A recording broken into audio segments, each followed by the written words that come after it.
Hello everybody, ladies and gentlemen. My name is Antti Lilleberg and I will be giving you a short presentation about pipette calibration. Why is pipette calibration important? If you work with pipettes doing any liquid handling, or if you work in a laboratory environment using good laboratory practice guidelines, or your laboratory has an ISO serious quality system, you must be aware of the accuracy and precision of your pipettes, and also the pipettes you are using must be maintained and calibrated according to the manufacturer's instructions. With pipettes, this means they must be calibrated annually or more often, for example every 6 or 3 months. Pipette calibration can be done by yourself, or you can use an external service provider like Sartorius. I will now give a brief presentation about the equipment, the procedures, and any possible issues with pipette calibration. For pipette calibration, you need some basic tools like a balance. This is very important. A balance should be at least 5 decimals or 6 decimals for very small volume pipettes. The balance should have at least a draft shield or an evaporation trap, preferably, that keeps the humidity in the weighing area as high as possible to eliminate any evaporation from the water you are pipetting in the balance.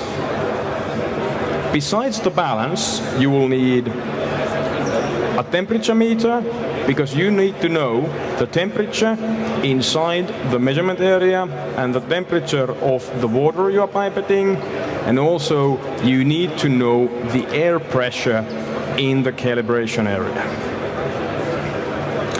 You will need distilled water, and the quality of the water is very important for best results in pipette calibration.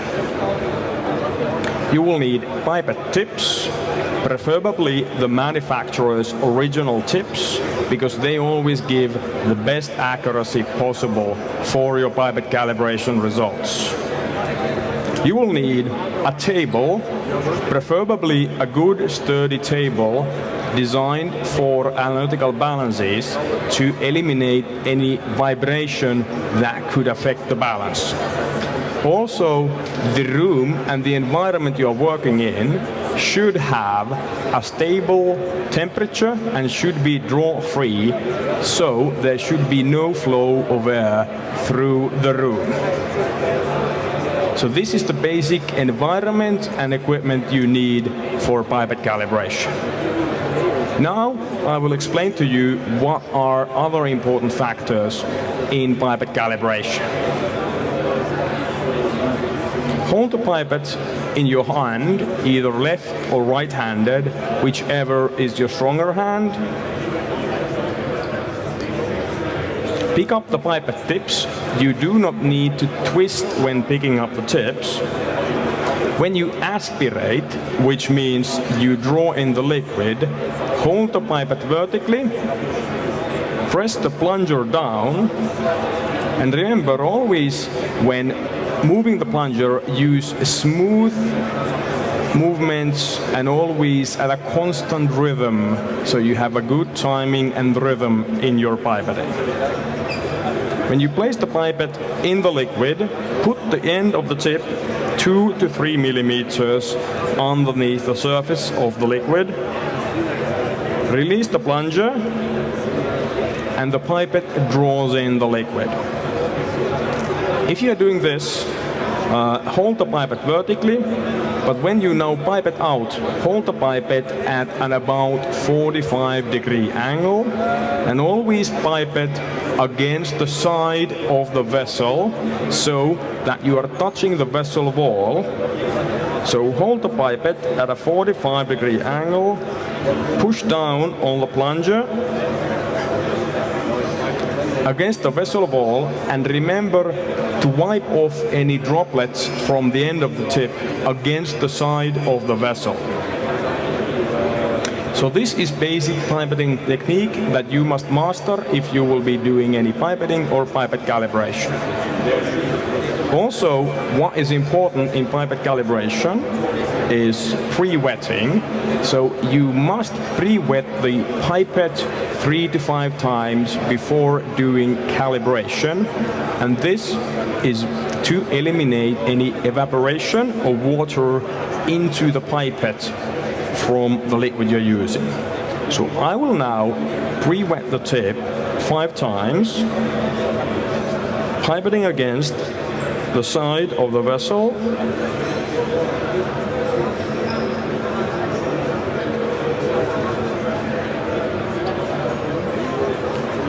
Now the airspace in the pipette is moist and it will be not evaporating into the pipette. I will replace the tip,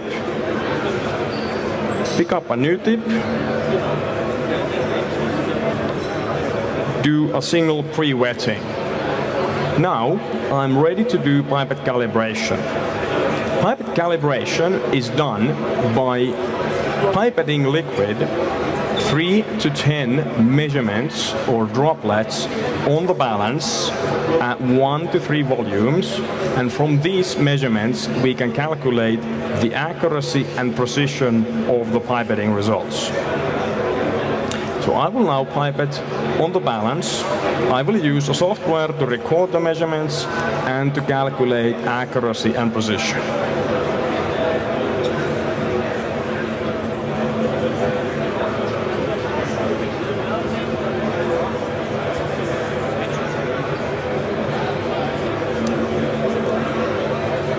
One measurement.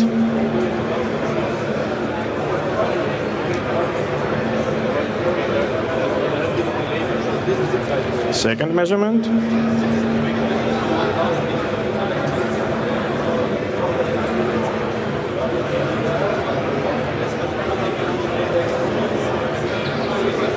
Third measurement.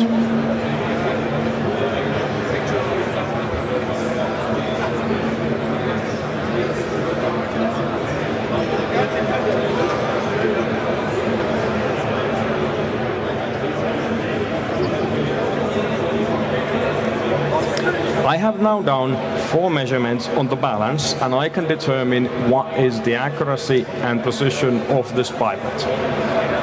If I would have trouble with the accuracy, so my results could be either low or too high, I could adjust the accuracy of the pipette. Most pipettes can be adjusted with the manufacturer's own calibration tool. I have here a Pipette pipette and a Pipette calibration tool. I can adjust the calibration by mounting the calibration tool on the calibration nut on the pipette and turning either clockwise to increase or counterclockwise to decrease the results. If I adjust the calibration of the pipette, I must do a recalibration. I must do the measurements again to make sure my adjustment was correct and the accuracy is now perfectly in place. So this was the basic calibration procedure. Important things to remember is that you need to have the equipment and the environment perfectly in place. When you do pipetting, the biggest source of pipetting error is tip fitting. Either the tips are not correct from the original manufacturer, or that the tips have been reused, or possibly the pipette is worn out and can be leaking. Other sources of error are mostly operator related, so you may not be using a correct technique. So always remember to hold the pipette vertically when aspirating, at a 45-degree angle when dispensing, and always remember to pre-wet the tip and always wipe off any droplets from the end of the tip against the side of the vessel wall. Thank you everybody. I now gave you a small presentation about Pipette calibration. This can be used for your benefit and you can do it either yourself or you can use an external service provider for any of your calibration needs. Thank you everybody for your patience and have a good day.